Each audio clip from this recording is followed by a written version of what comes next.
আমাকে আরও বেশ কিছুদিন আগে গত মাসেই আমাকে ফার্নিচার পাঠিয়েছে তাদের সাথে যখন প্রাথমিক কথা হচ্ছিল আমি তাদের ফার্নিচার ব্যবহার করছি আর ভালো লাগাটা কাজ করছে এই কারণে কারণ আমার কাছে মনে হয় যে ফার্নিচার একটা ঐতিহ্য বহন করে আর সামনে তো বিয়ের মৌসুম।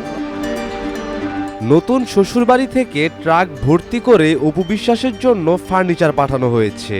সাধারণত মেয়ের বাড়ি থেকে এসব ফার্নিচার পাঠানো হয়, কিন্তু অপু বিশ্বাসের ক্ষেত্রে উল্টোটা হয়েছে। অপু বিশ্বাস যেহেতু স্পেশাল, তাই স্বামীর বাড়ি থেকে সে ফার্নিচারগুলো গিফট পেয়েছে। এ বিষয়ে অপুকে প্রশ্ন করা হলে অপু জানায়, আমার ফার্নিচার পছন্দ, আমি অলওয়েজ আসলে নতুনত্ব ফার্নিচার পছন্দ করি, একটু মডার্ন ফার্নিচার। অনেকে ভিনটেজ পছন্দ করে, অনেকে যে একটু আগে প্রশ্ন করেছিল যে পুরনো মানে মা খালাদের আমলের যে ফার্নিচারগুলো থাকে, আমার একটু পার্সোনালি খুব মডার্ন পছন্দ।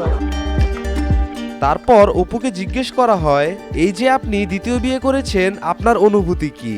পুরাতন একটা সংসার রেখে নতুন সংসারে যেতে কেমন লাগছে?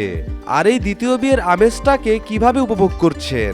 উত্তরে অপু জানায়, খুব একটা সেলিব্রেশন করা হয়নি, কারণ বেলার সব সময় মনে হয় যে মা বাবা নেই, তো সো ওইভাবে আনন্দটা যুক্ত হয় না।